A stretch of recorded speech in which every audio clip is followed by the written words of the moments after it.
Healthy at Home with Bobbi Janzen. Hi everyone, and thanks for joining in. Today we're going to focus on big muscles. I received a message the other day and it was asking me if exercise really bulks you up and gives you big muscles. It's training specific, but we will look at some of the big muscle groups that propel us through life. A long time ago, I was a powerlifter and I trained those muscles to be big, but they also help me perform everyday tasks. So now I incorporate some of these big muscle group moves into my everyday routines or my weekly routines to help provide ease of movement and reduce risk of injury. So some of the major muscles are your gluteus, so your butt. You have large muscles in your back, and our heart is one of our strong muscles. It may not be a big muscle, but it is a very, very strong muscle. So conditioning all these muscles helps us to have an overall feeling of health. So for every exercise we provide, we're also going to have a seated option that you can feel free to use. Make sure your space is clear. Sometimes I have my little grandson come flying out of nowhere, so I like to keep a nice clear space. Grab your water bottle. You can have some dumbbells, soup cans, or none of the above. All right, we're going to get warmed up. Some of these warm-up exercises are going to actually focus on creating movement within the joints. And when you do rotations of any of the joints, sometimes you hear popping and cracking. It's nothing to be alarmed of as long as there's no pain. We never want to have pain when doing any exercise, stretch, warm up, anything like that. I prefer to have no pain ever, but that's not quite how life works. So all of these warm-up exercises, I'm going to do seated, but you can do them standing and take them with you in your everyday. So first off, we're going to go with some wrist rotation. So you can let your arms drop straight down at your sides, your palms facing the outside of your thighs. So you want to do a posture check here. You want to make sure you're nice and tall, like a stack of blocks. And I just like to bring my chin back about an inch. So just think of having your neck in line with your spine. When I say bringing your chin back, often we have a very forward head posture. So we just want to think of our neck being in line with our spine.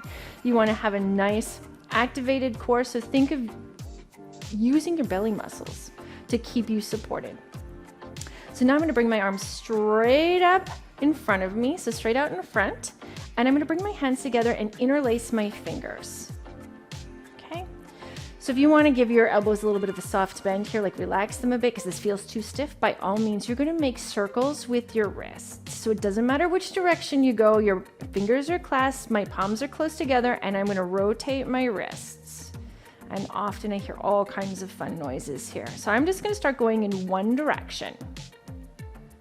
Now, like I said, if your arms are quite tired, you're just going to bend those elbows a bit and relax your arms down because this is about movement within the wrists and you'll feel them get a little warm. And I'm going to reverse that direction, so make circles in the other direction. I find this a bit tougher. I do a lot of typing and my wrists get really sore and tight. So you're making those circles. And now I'm just going to let that relax. So undo your hands, let your arms fall at your sides. So those are the rotations. Those can be done multiple times during the day if you want. And speaking of rotations, we're going to do that same motion with the ankle, but you're not going to interlace your feet. So if you want to do this seated and just upper body only, you're going to rotate one wrist at a time. So just making circles with one hand and then the other. I'm going to move on to the legs. I'm going to extend my right foot slightly out and I'm going to raise it a little bit off the floor so my toes are gently pointed. My knees are still bent, and I'm going to make circles with the ankle. Doesn't matter which direction. And often we don't warm up our joints adequately. And I'm circling any speed, just don't rush through these. Now I'm going to reverse the direction that I'm going. So go at the speed that feels good. Notice if one direction is harder than the other. Now I'm going to put that foot down, or if you've done one arm, your wrist circles, you're going to switch sides. So I'm going to take my left foot, extend it out slightly, lift my toes just up off the floor so I have room to do these circles. So I'm going to do ankle circles, or if you prefer to do those wrist circles, you can go ahead with those. Oh, this one feels a little looser than the other. And now we're going to reverse those circles, whether it's wrist or ankle. And notice when you pick up that foot, you need to keep that core nice and tight to support that movement. So you're gonna release your hand or your foot. Now we're gonna move on to toe touches. Now if we wanna do an upper body motion as opposed to touching the toes, you're gonna do a reach across the body. So I'm gonna take my right arm and reach it straight out in front and across to the left. And then my left arm, cross the body, reach it out towards the right. I'm gonna do that same motion by touching my toes. So you can stay upright or you can hinge at the hips and take your right arm, reach it towards your left toes. There's a little bit of a rotation in the body and back up, left to right and back up. If you can't reach the toes, that's just fine. I'm just going towards the toes. And like I said, this can be done standing, but keep your head in line with the spine and across and across and across and come up. And let's get you moving. So where you are, you can pump your arms like you're running, you can move your feet like you're running, you can combine the whole thing, but I want you to go fast. The bigger the movement with the arms, the more you're gonna get that blood flowing. In 5, 4, 3, 2, 1. All right, so if you need to grab a drink, feel free to do so and join us after the break for some exercises targeting those big muscle groups. Get ready to exercise healthy at home with Bobbi Janzen. We'll be right back. Let's exercise healthy at home with Bobbi Janzen is back. Okay, so we are going to get moving. So one of the movements I would say that makes me feel powerful, to agree, a lot of these do, will be boxing. So we're going to box with a rotation. It can be done standing, it can be done sitting. If you're exercising with a buddy, try to not punch them right in the nose. Okay, so I'm going to start off with my arms right at my sides. I'm going to bring them straight out in front of me, rotate my arms so my palms are facing down. Now I'm going to make fists. You don't want to make too tight of a fist, but you want to make, a good fist. I'm going to bend the elbows a bit to relax them, relax the shoulders just slightly so I have room to move. So you're going to imagine punching to your right and punching to your left. And when you do this, you're going to rotate with the core. So think of keeping that nice and tight. So my right arm is crossing the body and punching to the right. So it's extending straight out to the right. Left, across the body, extend straight out to the left. So think of giving something a good punch with the flat part of your knuckles. And to the right, to the left, rotate that core, keep it tight. Right, left, crossing the body. Right, left, right, left, right, left, right, left, right, and left. Okay, you can relax that, shake it out if you need to. This can be done with really light weights. Just make sure you don't throw them. So we'll get set up to do another set of that. You will kind of feel what kind of movement you have and how much more of a reach that you want to have for this next set. So I'm extending those arms out. I've still got those fists made and I'm reaching across the body. Right, left, right, left, right, left. Aim for their nose or their chin. Left, right, left, right, left, right, left, right, left, right, and left. So that's about the height you want, is nose or chin, because to punch them, well, I'm sure to punch somebody in the throat wouldn't feel very good, but we want to aim a little bit higher. So if you're seated, you want to imagine they're sitting right in front of you, and that's the level you want to go for. So let's do one more set, and let's give it just a little bit more. So I'm going to tighten up that core. My posture is nice and tall. My head's in line with the spine, and as I rotate, my head follows that spine, that rotation. Okay, so my arms are up, those loose fists, my elbows are relaxed a bit, and I'm going to start with the right, punching across to the left. So the right's coming across, so I'm punching the right, left, right, left, right, left, right, left, right, left, right, left, right, left, right, left. Let's end it with the right. Good job. All right, so you can roll out those shoulders. One that we're going to go through that's a little bit, it moves into those bigger muscles. So it's the deadlift. It is the one move that makes me feel, or has made me feel, very powerful. We're going to alternate this with a chest exercise, which is also a very powerful set of muscles that helps propel us. So I'm going to go through your seated option first. Can you do a seated deadlift? Yes, you can, depending on your mobility and your flexibility. It can be done seated, so the cues I give you can be done from a seated position, but there's going to require a hinge. If we want to just focus solely on the upper body, we're going to open the chest. So we're going to do basically like a fly exercise. So dumbbells or no dumbbells, this can be done sitting or standing. My arms are at my sides, my palms are facing my thighs. I'm going to make loose fists or grab my dumbbells. I'm going to raise my arms straight up out in front of me, shoulder distance apart. Now, if this is really tight, you can just lower them an inch or so. Now I'm going to use some resistance, and I'm going to open my arms straight out to the sides, working the chest and the back, keeping it at shoulder height and closing. So that's going to be your modification if you don't want to try any of the variations of the seated deadlift, or it's just not for you, or the standing deadlift. So I'm going to go over a few variations and levels. So pick your level. I'm standing with my legs about hip distance apart. You don't want to be too wide on this one because it changes the focus of the exercise and we get into a sumo stance. So wider than hip distance, just slightly, do that check. Place your hands on the outside of your thighs. Run your hands down. Where are those legs falling? I think I'm going to widen mine just slightly. That feels better. I can tell they're wider than hip distance. Now I'm going to place my palms on my thighs. My head is in line with the spine. My abdominals are nice and tight. And when you do this motion, it's not about your head. It stays in line. So you can imagine tucking your chin just slightly so you're holding an orange so it stays in line. Now I'm going to soften my knees. That means give them a little bend. Just a little bend. Now I'm going to hinge at the waist, keeping a flat back. My hands are going to come down my legs. I'm going to keep bending. You can bend your knees a little more. Think of having that flat back. Your bum comes out behind you.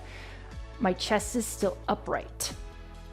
Sliding those hands down. I can get down to shin level, but that might be a little low, and that's just fine. Now we're going to put everything back to where it came from. So think of straightening the legs first, straightening the hips, and bringing yourself back up to standing. So this strengthens the posterior chain, so the back part of, so your butt, your hamstrings. So like I said, that can be done seated as a hinge. So we're going to go ahead and do this again. I'm going to go just a little bit lower this time. So my hands are on my thighs. Knees have that slight bend. I'm going to do a posture check. This has got a lot to do with your core. Make sure your core is activated. So if I were to poke you in the belly button, it's nice and firm there. Sliding those thighs down, or sliding your hands down your thighs, softening those knees, bringing your hips back behind you. So they're kind of coming, your bum's coming outwards. Your head's in line with your spine, your back is flat. I am hinging forward, sliding those hands and coming back up. So you're gonna imagine you have a barbell sliding down the fronts of your legs. Let's do this again. Hinge, hands slide down, or you're doing that chest exercise.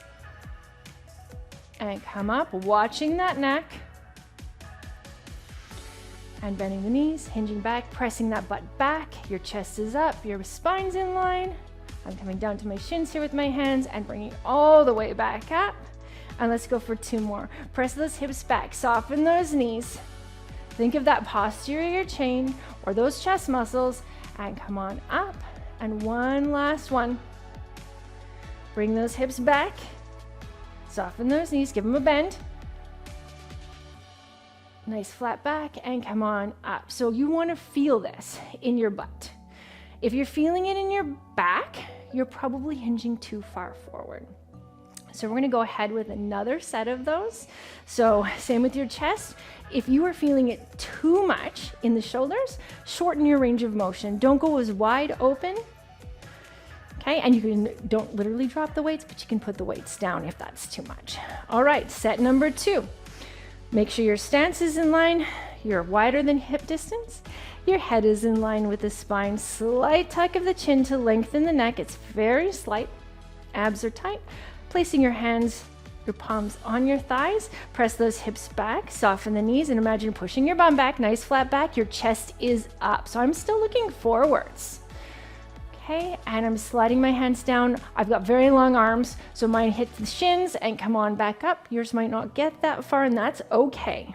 Nice and tall. And again, press it back. Hinge, push that bum back, keep your back flat, and up. And we're gonna hinge, press back, and up. Now how this differs from a squat, instead of my bum sitting on a little chair or sitting on a chair, my bum is facing towards the back of a chair. Okay, and back and down, or opening those arms. Nice flat back and up. Think of squeezing your butt muscles to come up. That helps. And we're gonna go for 2 more because that's part of that posterior chain. Push those hips back, flat back, chest is forward and up. Now for this last one, imagine you have 300 pounds on the bar in front of you. So you're nice and tall because you don't want that to tip you forward. You're using control. Slide those arms down the front of the legs, push your bum back.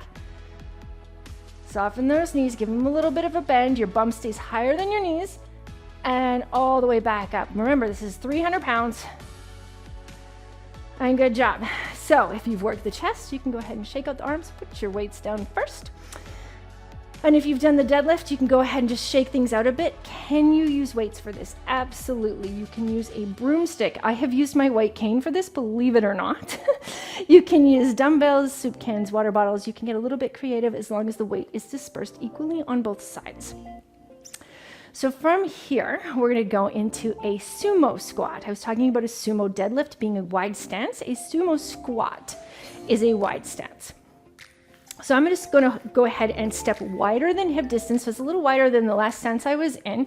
Make sure you feel secure.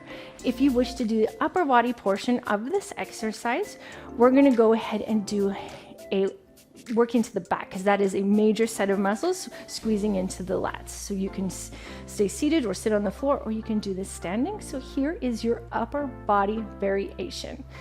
So dumbbells or no dumbbells, I'm going to have my arms at my sides. My palms are facing my thighs. Now I'm going to rotate my arms so my palms are facing back. So what you're going to do is you're going to bring your elbows back behind you. If you're in a chair, you might have to just alter how far you come back. So I'm going to make loose fists and bring my elbows back behind me. So I'm bending at the elbows, kind of a 90 degree, and then pulling them back, squeezing between the shoulder blades.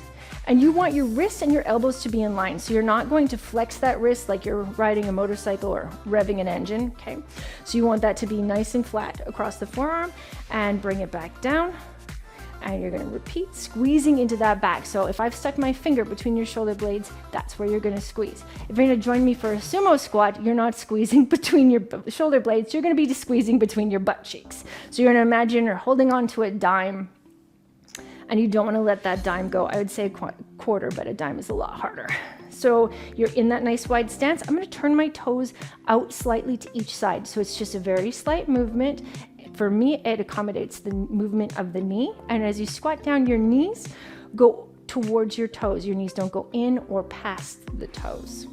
So you're going to imagine you're sitting down on that chair. So instead of kicking our hips back to push into the back of the chair, we're going to imagine sitting down on a chair. So this is a nice wide stance squat. Your hands can be, you can have your hands on your hips. You can let them hang at your sides. You can interlace your fingers and have them at your chest. You can place them behind your head. Find what works for you. Now I'm not going to hinge, I'm going to imagine sitting. So I'm staying upright in the chest, my head's in line with my spine. I'm going to bend the knees, and I'm going to imagine I'm sitting on a chair, but my legs are wider than that chair. So I'm sinking the bum down, sitting on that chair, and standing up, squeezing your butt. Now, did you drop your dime at any point? Please don't. We want you to keep that nice squeeze because it's going to help that posterior chain. And squat, or go ahead and work into that chest and back, and up, and drop it down. Don't go lower than knee level. And back up.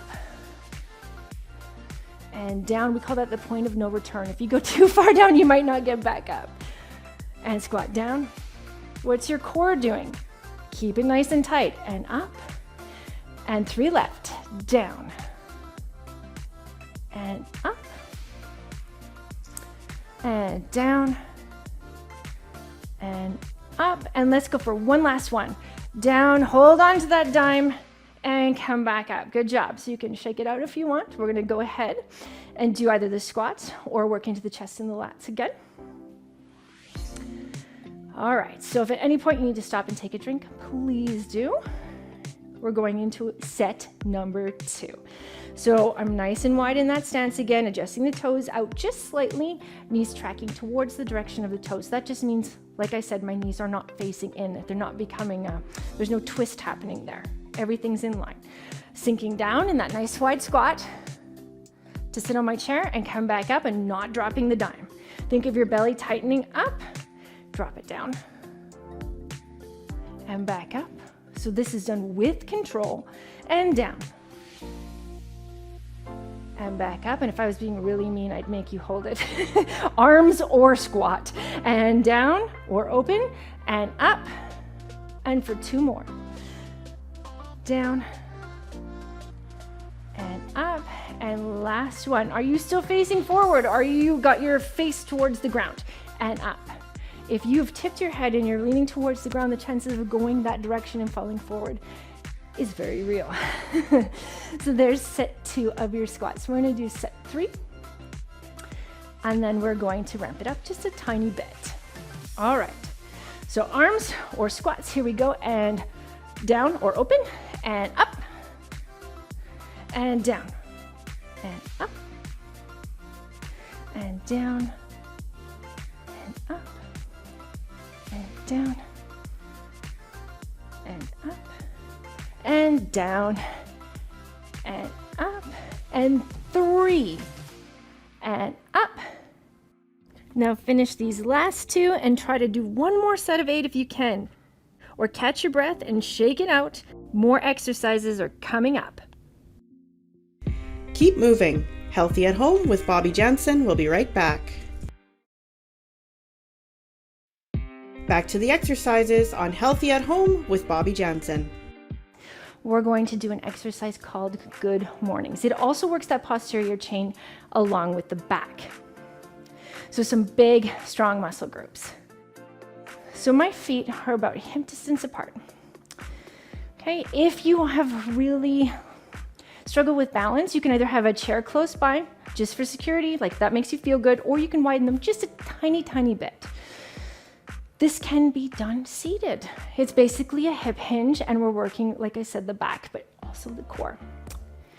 So I'm going to take my hands, raise them way up to the sky, bend my elbows, and place my hands behind, so the palms of my hands behind my head. Elbows are open to the sides. I think of Dumbo ears or butterfly wings. The thumbs are underneath the bony ridge of your skull, which is your occipital bone. That's where you want your thumbs to sit.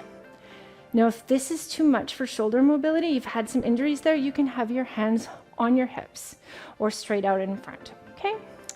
So we're gonna soften the knees a little bit. We're gonna hinge at the hip. So if you're doing seated, you're gonna focus just on the upper body portion of this movement as I talk through it. So hinging at the hips with a flat back.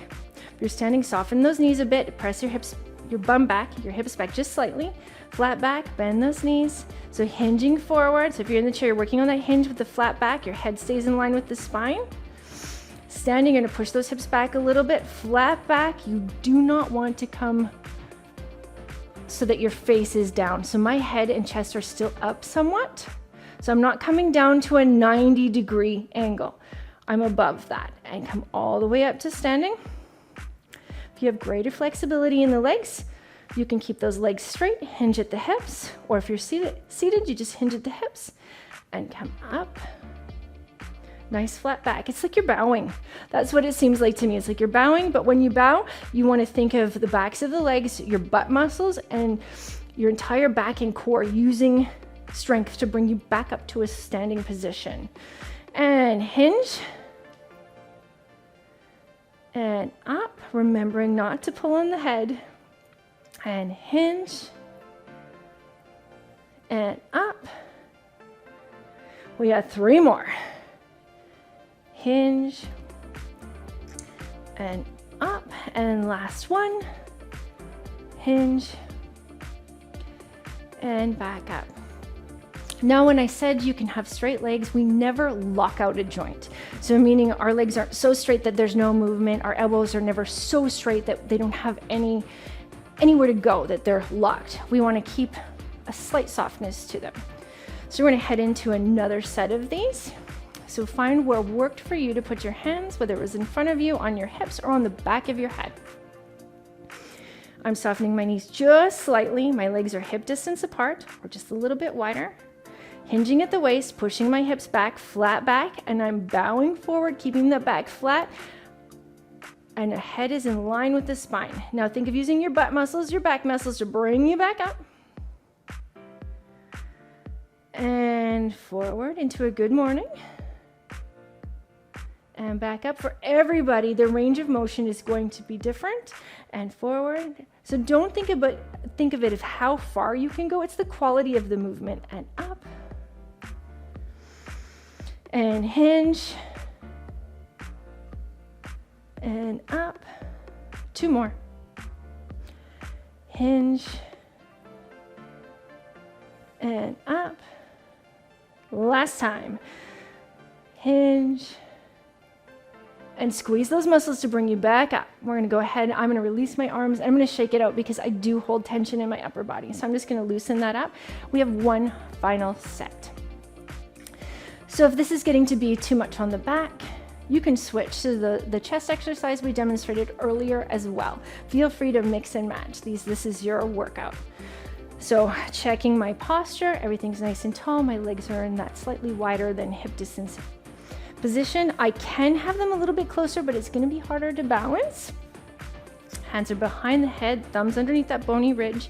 Your elbows are open. Now what happens here, usually we stick our chest and our rib cage out. Think of bringing that back in line with the spine. That helps activate the core. So hinging at the waist, pushing your hips back, slight softness in the knees, bow forward, head in line with the spine, and back up. So as you're bowing, this is going to sound strange. Think of bowing with your butt muscles. So those are what's going to propel you down and back up, along with your back and core muscles. And hinge. And up. And hinge.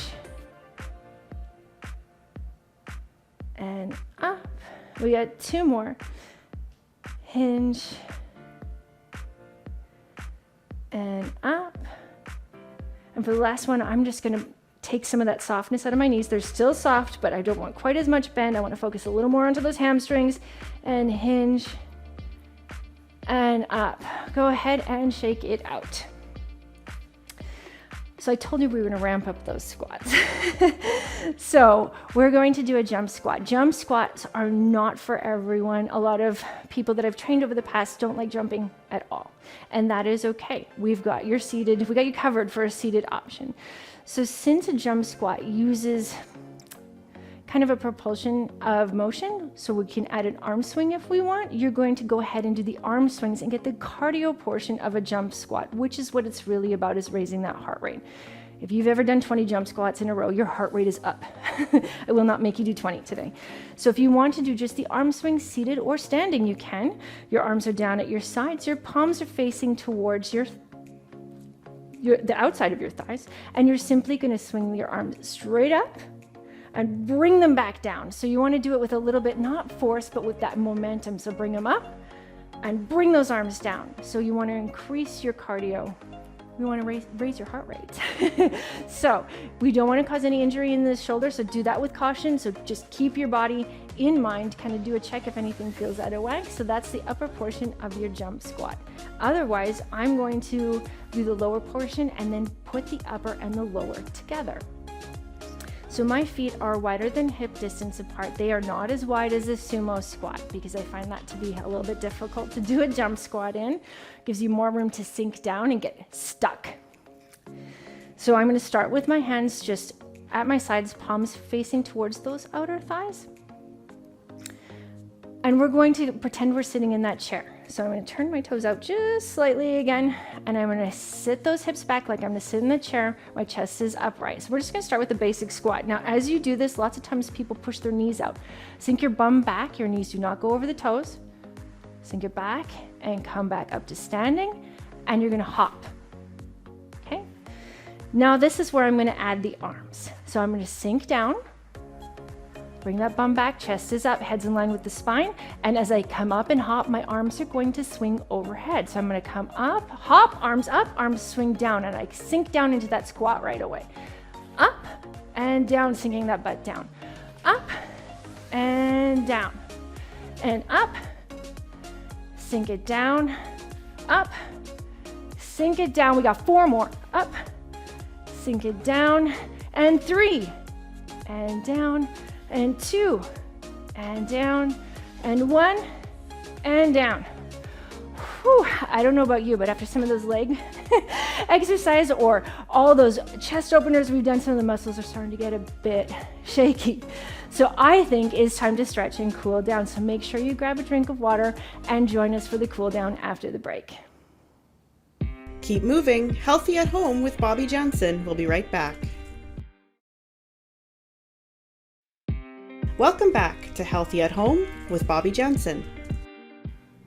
We have worked some of those major muscle groups, so now let's stretch them out. I'm going to do all of these seated, but I will give you some different ways that you can do these exercises. So we're going to start off stretching the neck because tension, and often their form will go a little bit out of whack when doing some of the exercises. We want to make sure that we don't carry that tension throughout our day. So you can do this seated, standing, or if you want to sit on a mat on the floor, whatever feels comfortable for you. I'm going to take my arms and I'm just going to relax them down at my sides. So they're just going to hang straight down at the sides, my palms facing inward.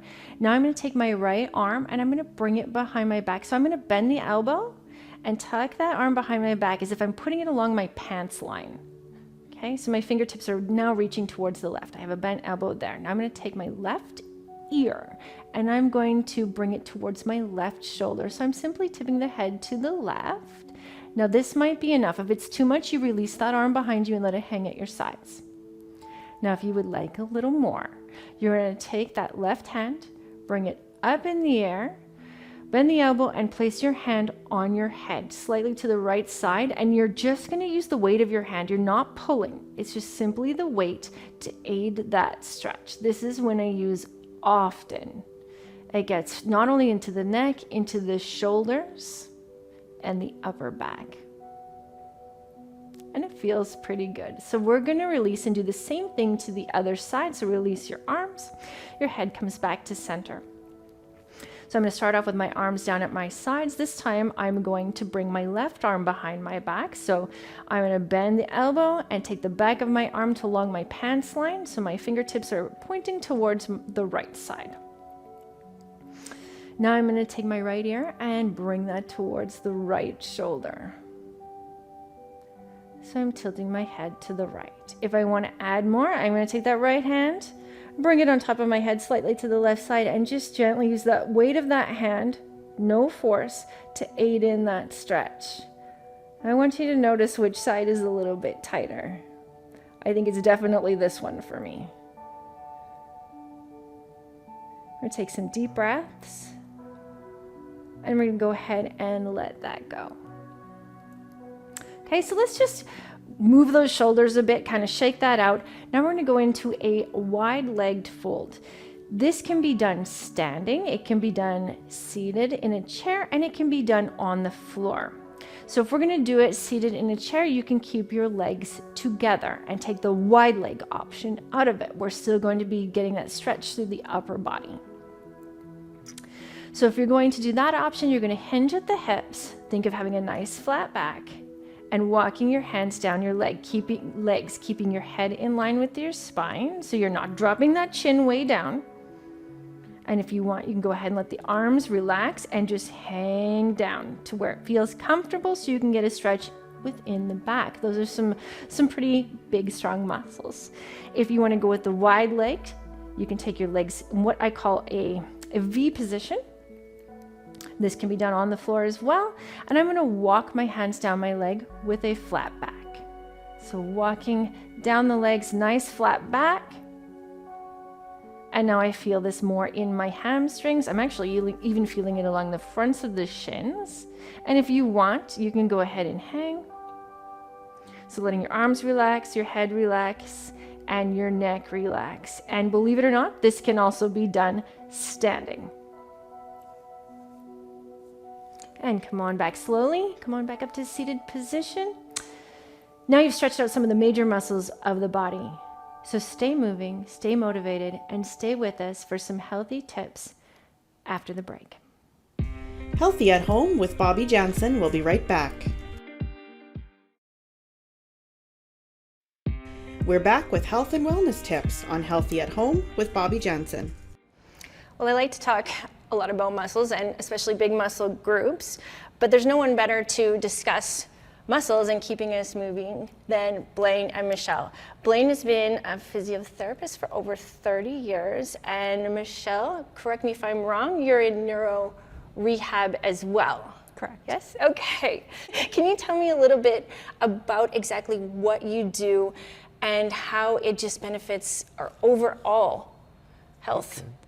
I guess the summary that I would look at for what I do is looking at orthopedic musculoskeletal type of injuries in every walk of the population, from athletes to the disabled to general mums and dads of life to some of the high-ranking national athletes. And we take a look at that and look at the injuries that they have in order to rehabilitate them back to the kind of the events that they want to go to, whether it's taking care of a child or going up to a nationally ranked sport. And then we're also working hard to try and move the kind of society and our community into prevention, so that where people aren't just looking at recovering from an injury, but they're actually looking at preventing injuries as they move forward.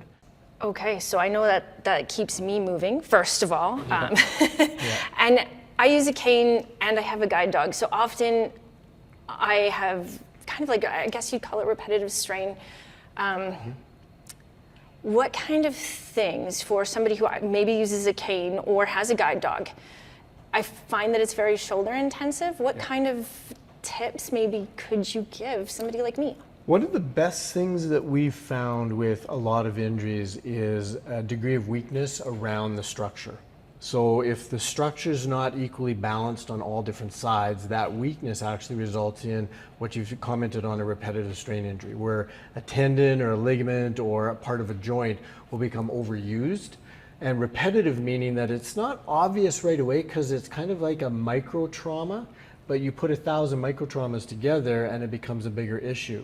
And ultimately it ends up in inflammation, which is a really negative thing for the body part, and then eventually it could end up being a tear. So what we look at is making sure that around those significant areas of use, like either the guide dog with the wrist, elbow, and shoulder, we want to make sure the strength is there to support that. And basically, weakness is a disease is what we call it, in the sense of saying, okay, that's too weak, it's going to get overused, and it's going to inflame and could result in more of a major trauma. Okay. So what we want is that strength around the area to make sure it's nice and symmetrically strong so that it has the ability to cope with the loads that are being placed upon it. And we do particular testing for that so we can actually analyze that from a measurable perspective. So that's what we do in order to help anybody that comes in with the repetitive micro traumas. I think another really important thing is in most cases, if we can avoid the incidents or the movement patterns that are causing the injury, that's a huge component because it allows that tissue to recover. If it can't recover, then it continues to be a problem. The sidewalk seems to be my micro trauma with my cane and all those fun things. Yes. So now I'm switching sometimes back and forth between dog and cane, and I don't know if I have balance in my body, period. My balance is not so great with the limited sight I have, but also between the two areas that I use so much. So is that something you could, if I came to see you, is it something that you could help with? Because I've got two different things on the go. Yeah, so when we look at balance, interesting concept. Number one, again, I'm going to flip back and circle right back around to strength. If you're weak and you don't have the strength in order to control your body, balance is going to be affected. Oh. If you have mobility issues and you can't take a step out or a step forward to manage balance deficits, that mobility then is going to be an issue. Okay, so we have to make sure that mobility is there.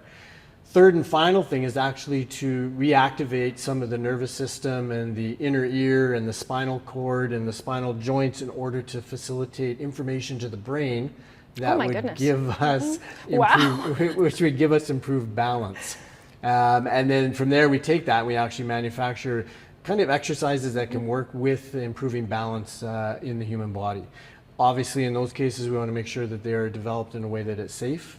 So in that perspective that they're in a safe environment when they're trying to balance, because falling is an issue. And that I know firsthand There you is go. an issue. Well, speaking on how it interacts with the brain and stuff, so Michelle, I'm going to bounce it over to you because you said neuro rehab. Can you explain that a little bit? And I think you have some pretty fantastic tips and advice for some of our wheelchair users.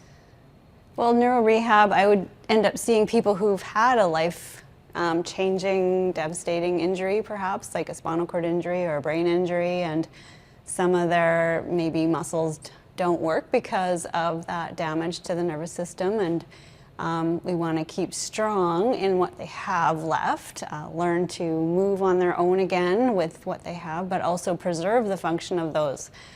Maybe bracing or proper equipment so that they prevent injuring the part that may not have the neurological strength to support that movement. So if you don't have a nerve to a muscle, no matter what we try to do, it can't get stronger. We can try to support it and keep ones that are intact neurologically moving. Setup of their equipment is key, so like wheelchair setup so that it's ergonomically set up for that person. If they're walking and there's some area that's weak, perhaps bracing that fits well, adaptive aids. Like you mentioned a cane, but people could use cane, crutches, walker, figuring out what's going to work best for them and then keeping them as fit and as strong as they can be so to prevent further, repetitive injuries. You said something that stands out, well, you said a lot of things that stand out to me, pretty fantastic, but you mentioned the word ergonomics, and that's often people associate that with the workplace, but it should start in the areas where we live and spend our time and how we move. Right, like a lot of our clients will end up getting like their home adapted so that they're not always reaching because their counter should be the right height there. Should be able to get in under their sink because most sinks have a door in the way and then they're reaching, and that would put their shoulders at even further risk of being damaged. So keeping things the right height, if that is something that you have to do all the time and that's where you're going to be, it should be set up well. Those are all the things that are going to keep us moving and functioning and strong. Yeah. So this is a question I've been asked, is shoulders being an issue of important, kind of like to take note of shoulder strength in wheelchair users. Can you speak to that at all for me? Give me some insight. Someone in a manual wheelchair is always propelling forward. So a few things, you're overusing the front muscles of the shoulder and perhaps they're getting tight. So stretching, strengthening muscles that are opposite to that, doing movements that are opposite to that, making sure the wheelchair is set up properly so that they're doing the most efficient push stroke, perhaps even like assisted rim wheels or assisted motor so that they're not stressing the shoulders because they might need those to like lift their body in and out of their chair all day. So everything from the setup to the things we need to move, the key, and please step in if I'm wrong, is to prevent, correct? Yeah. Yeah? Okay, so maybe we should all visit you sooner as opposed to later. So thank you so much for sharing your time with me today and speaking on an area of wellness that's very important. Thank you so much, Bobbi. Yes, thank you. Thanks for inviting us. Produced by Honeycut Studios. Host, Bobbi Janzen. Narrator, Charlene Young. Accessibility Consultant, Sierra Roth. Special thanks to Meki Physiotherapy. Integrated Described Video Consultant, M. Williams. Content Development Specialist, Jim Crisco. Supervising Producer, Jennifer Johnson. Manager, Programming, Lisanne Gagne. Director, Content Development and Production, Karen Nye. VP, Content Development and Operations, John Melville. President and CEO, David Arrington. Copyright 2023, Accessible Media, Inc. An AMI original production.